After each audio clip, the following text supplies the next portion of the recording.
కొడంగల్ మున్సిపాల్ను 300 కోట్ల రూపాయలతో అభివృద్ధి చేస్తామని ముఖ్యమంత్రి రేవంత్ రెడ్డి హామీ ఇచ్చిన విషయం తెలిసిందే. అయితే దానికి సంబంధించిన ప్రణాళికను కూడా సిద్ధం చేశామని అధికారులు తెలిపారు.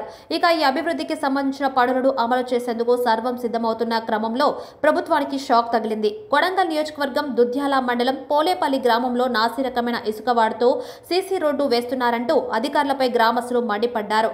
అభివృద్ధి పనులను దగ్గరుండి సమీక్షిస్తామని చెప్పిన నేతలు అధికారులు నిర్లక్ష్యంగా వ్యవహరిస్తున్నా పట్టించుకోవడం లేదంటూ గ్రామస్తులు వాపోయారు. సీసీ రోడ్డు నిర్మాణంలోని అధికారులు ఇంత నిర్లక్ష్యంగా వ్యవహరిస్తున్నారు. ఇక గ్రామానికి అందించాల్సిన విద్యుత్తు, బీటీ, స్కూళ్లు వంటి విషయాల్లో ఇంకెంత నిర్లక్ష్యంగా వ్యవహరిస్తారో అంటూ ఆరోపిస్తున్నారు. మొరంతో సీసీ రోడ్లు ఎలా నిర్మిస్తారు? ఈ రోడ్లు ఎన్ని రోజుల వరకు ఉంటాయని ప్రభుత్వాన్ని ప్రశ్నిస్తున్నారు. తాజాగా మొన్న మేడిగడ్డ ప్రాజెక్టు కుంగిపోయింది. ఇప్పుడు రేవంత్ ప్రభుత్వంలో ఈ మొరంతో వేసిన రోడ్లు ఎంతకాలం ఉంటాయంటూ ప్రశ్నించారు. ముఖ్యమంత్రి రేవంత్ రెడ్డి ఈ మొరంతో రోడ్లు వేయమన్నారా అంటూ అధికారులను గ్రామస్తులు ప్రశ్నించారు. 10 కాలాలు ఉండేలా రోడ్లను నిర్మించాలని అన్నారు. ఈ విషయంపై ఏఈ ఉన్నతాధికారులు స్పందించాలని అన్నారు. దీంతో సీసీ రోడ్ వస్తే ఉంటుందంటావా? ఇది ఎన్ని దినాలు దక్కుతుంది? ఇది మొరము, ఉత్త దుబ్బ, ఇదేమన్నా ఉస్కనా? ఇది లేకపోతే మొరమా మట్టి? ఇది యాన్నో ఫిల్టర్ అమనాథం ట్రాక్టర్లో నింపుకొచ్చి తీసుకొచ్చి ఇక్కడ వస్తే, ఇది మొరంని తీసుకొచ్చి ఇక్కడ వస్తే సీసీ రోడ్లు దక్కుతాయా? ఎన్ని కాలాలు ఉన్నాయి సీసీ రోడ్లు? సీసీ రోడ్లు అన్నాక 10 ఏళ్ళు ఉండాలి. 10, 15, 20 ఏళ్ళు ఉండే రోడ్లు. దీన్ని ఈ మొరం తీసుకొచ్చి పోస్తే 20 ఏళ్ళు దక్కుతుందా? ఈ ఏఈ గారు ఎట్లా చేస్తారు దీన్ని? ఏఈ గారు ఏ రకంగా చేస్తారు? ఏఈ గారు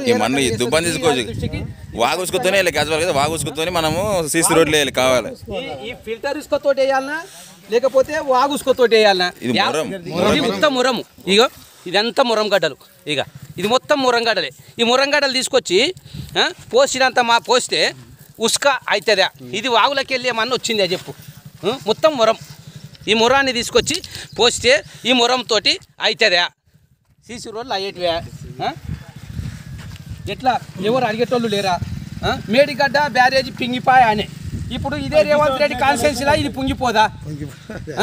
రేవంత్ రెడ్డి కాన్స్టిట్యున్సీలో ఇది ఏమవుతుంది? పలిగిపోతుంది. ఆయన పేరే ఖరాబ్ అవుతుంది కదా. కాన్స్టిట్యున్సీలోకి ఇటువంటి రోడ్లు వేసిందంట. సీఎం ఇటువంటి రోడ్లు వేయమన్నాడా?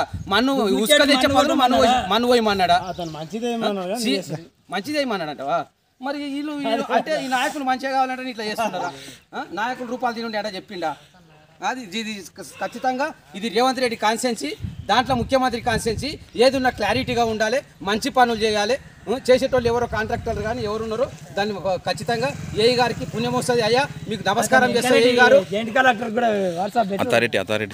అథారిటీ చైర్మన్ గారు, ఏఈ గారు ఎవరున్నా అయ్యా మీకు దండం చేస్తాము. 10 కాలాలు ఉండేది ఈ మట్టిని తీసుకొచ్చి పోసి ఈ సీసీ రోడ్లు జర దీని మీద దృష్టి పెట్టగలరని మనం చేస్తున్నాము. అయ్యా ఏఈ గారు మీకు దండం చేస్తాము. సీసీ రోడ్లు ఇవి, దాన్ని కూడా ఈ ప్రజల దృష్టికి తీసుకుపోవాలి. దీన్ని ఈ యాదైనా ఇప్పుడే ప్రతి ఒక్కటి కూడా ప్రశ్నించే ఇప్పుడు కాన్స్టిట్యున్సీ అంటేనే ఇది ఒక ముఖ్యమంత్రి కాన్స్టిట్యున్సీ. ఈ కాన్స్టిట్యున్సీలో ఈ మట్టిని తీసుకొచ్చి ఈ సీసీ రోడ్లు పోసి నాశనం పట్టించే ప్రయత్నం అయితే ఒక ఏఈ గారు కానీ దీనికి ఉన్న చైర్మన్ కానీ ఎవరున్నా దీన్ని దృష్టికి తీసుకుపోయి జర దీన్ని ఖచ్చితంగా ఏఈ గారు దీన్ని ఖచ్చితంగా వచ్చి చూడగలరని మనం చేస్తున్నాం.